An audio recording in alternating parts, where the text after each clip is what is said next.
This is our final lecture over the classic period, and we have arrived at one of the greatest composers, Ludwig van Beethoven. Beethoven was born in 1770 and he passes away in 1827. Today I want to talk a little bit about his biography and his different compositional styles and his contributions to the symphony. Beethoven was born in Bonn, Germany in 1770.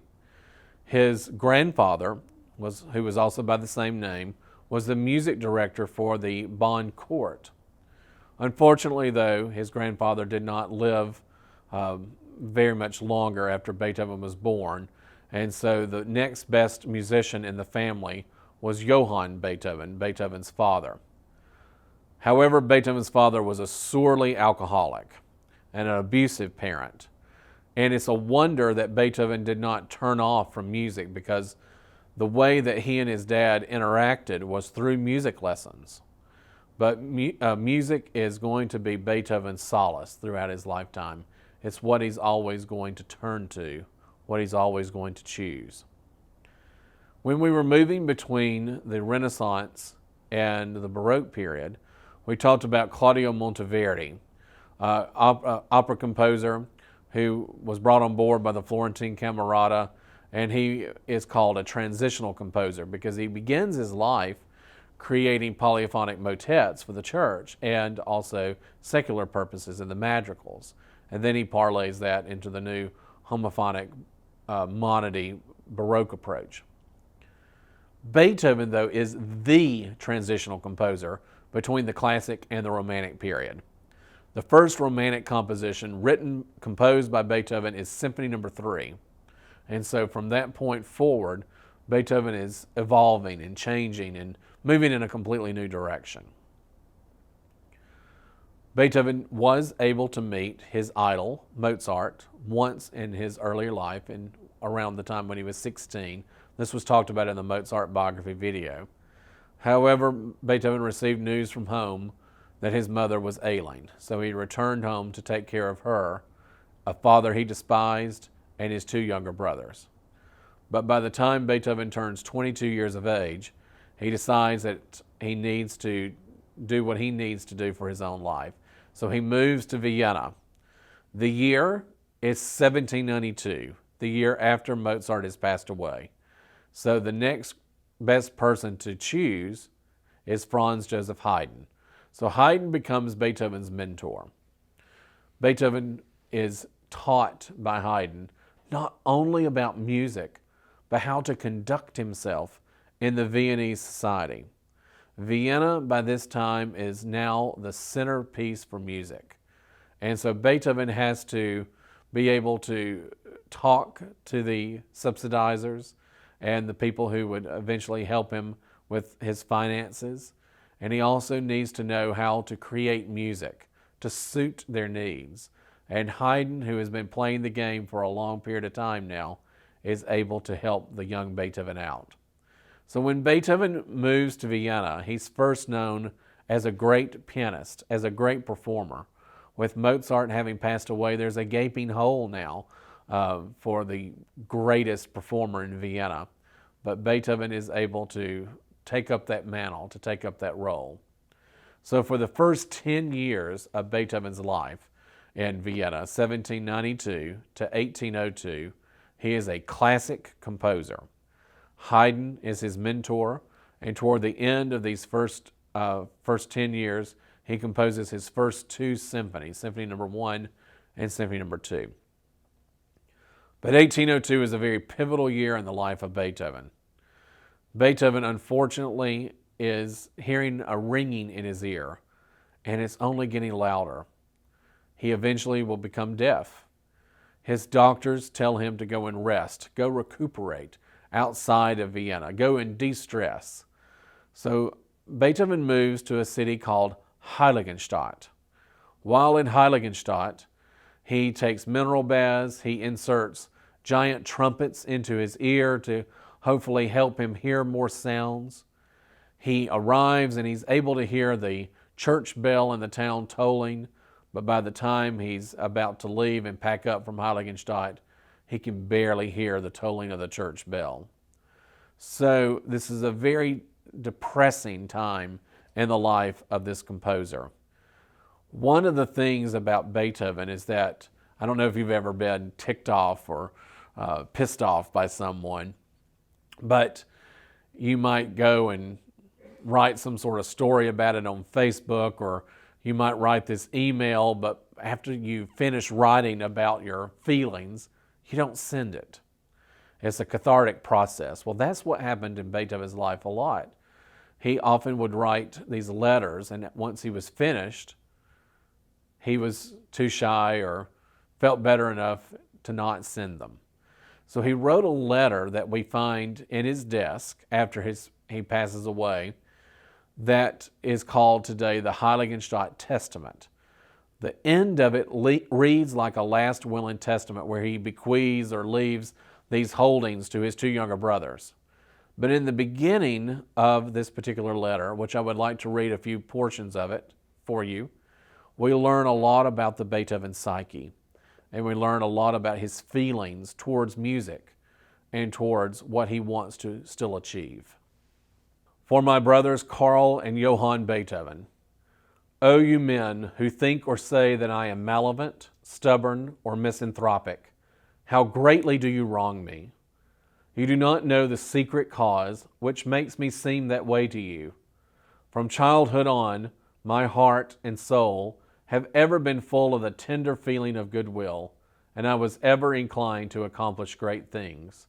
But think that for 6 years now, I have been hopelessly afflicted, made worse by senseless physicians, from year to year deceived with hopes of improvement, finally compelled to face the prospect of a lasting malady, whose cure will take years or perhaps be impossible.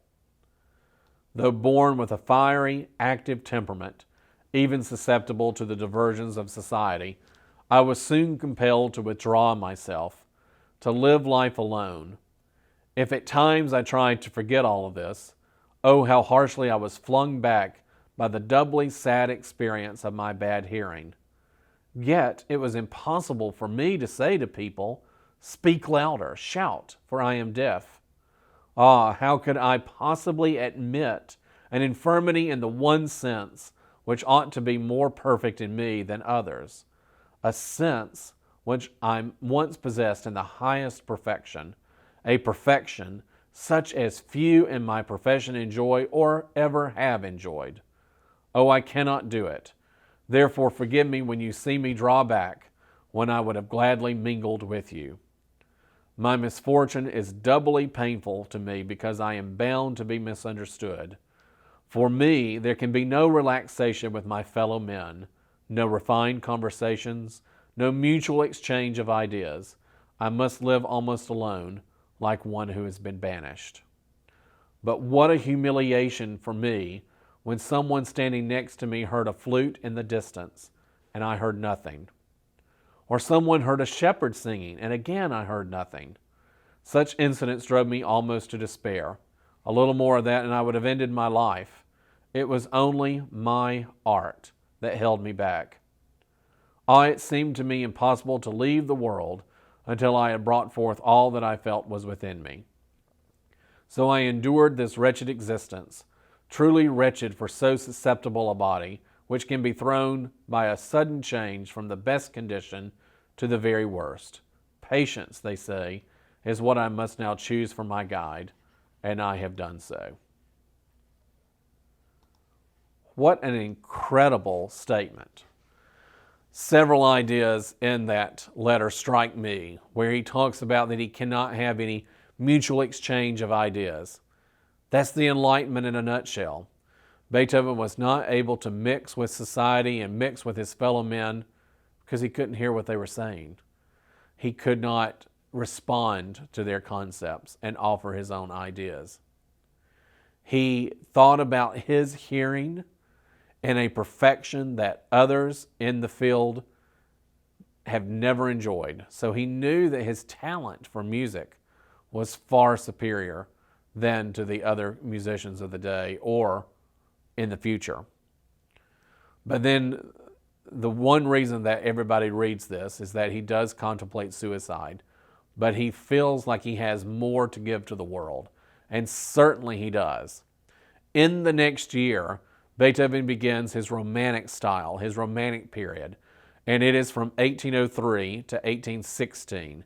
In the year of 1803, Beethoven achieves his Third Symphony, which was originally dedicated to Napoleon, but after Napoleon became the tyrant, then Beethoven actually tore a hole in the original manuscript where Napoleon's name was and simply entitled it Eroica in the German, or heroic.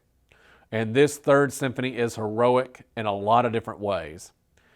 It takes the sonata cycle and adds to it so much. Where the development section in the Sonata Allegro form was used just to change the key, Beethoven put in kind of a miniature theme and variations section. The first movement of his Third Symphony is longer than most entire Haydn symphonies. So the Viennese public is having to listen to a lot more music than they used to in the past. He also changes the dance that's used, and this is a little bit of nationalism. Instead of using the minuet, he uses the German scherzo. And there are many other changes that are made along the way. The Fourth Symphony and then the Fifth Symphony follow suit. The Fifth Symphony is the one that everybody is familiar with because you've heard it since you were just knee-high. And the main melody from that is your bum-bum-bum-bum, bum-bum-bum-bum concept, which is called Motive X. Symphony number 6 is a programmatic symphony called the Pastoral Symphony. If you've ever watched the first Walt Disney Fantasia, then you've heard the Sixth Symphony of Beethoven's that are sounds from nature that he soon would no longer be able to enjoy. So he's giving the world a musical interpretation of those sounds. The Seventh Symphony, which is my favorite of the 9 symphonies, he had to press his ear into his keyboard in his apartment to be able to kind of hear some of the ideas and melodies and harmonies that he was trying to put together.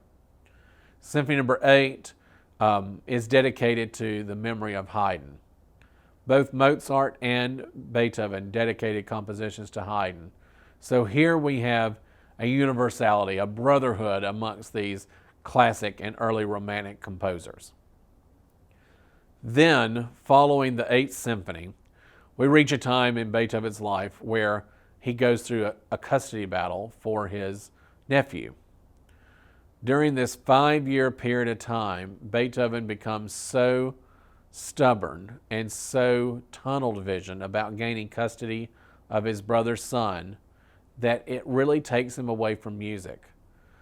But after the custody battle, after he wins custody of the nephew comes to live with him, and it's a miserable existence between the two. Beethoven then retreats again to his music, and he also retreats to the Bible and his coming to grips with meanings of the church and his relationship with God. And so the last 10 years of his composing career, 1817 to 1827, is known as his spiritual and introspective period. Several church compositions come from this time, but the big one is the Missa Solemnis, or the Solemn Mass. And then the most important symphony is the 9th Symphony, the Choral Symphony. In the last movement, we have a poem written by Friedrich Schiller, an Enlightenment classic era poet, called Ode to Joy. This poem becomes Beethoven's motto, so to speak, and it's even read aloud at his funeral. So he includes the text and writes a chorus and soloist for the 4th movement. All along his composing career, because of the deafness, the numbers in the orchestra gallop, and so we get close to 80 in the spiritual and introspective period. And so composers in the Romantic period are going to be using a much larger, much bigger orchestra. Quickly, some other contributions to the symphony. He added to the number of instruments within the orchestra. He added to the size of the Sonata Allegro movement, the first movement of sonata cycle. He implemented the scherzo instead of the minuet, which I mentioned earlier. And he also started to be able to use dissonance as a functional part of his harmony. I mentioned that Haydn was the last great composer of note to be under the patronage system. Well, that is true. Beethoven is subsidized by people, but he does not allow them to tell him what to do.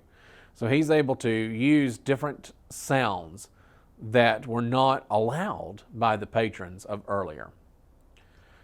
Beethoven leaves us with 9 symphonies, 5 piano concertos, 1 violin concerto, 32 piano sonatas, including the Moonlight Sonata, which is dedicated to one of the possibilities for his immortal beloved. Beethoven had 3 loves during his lifetime.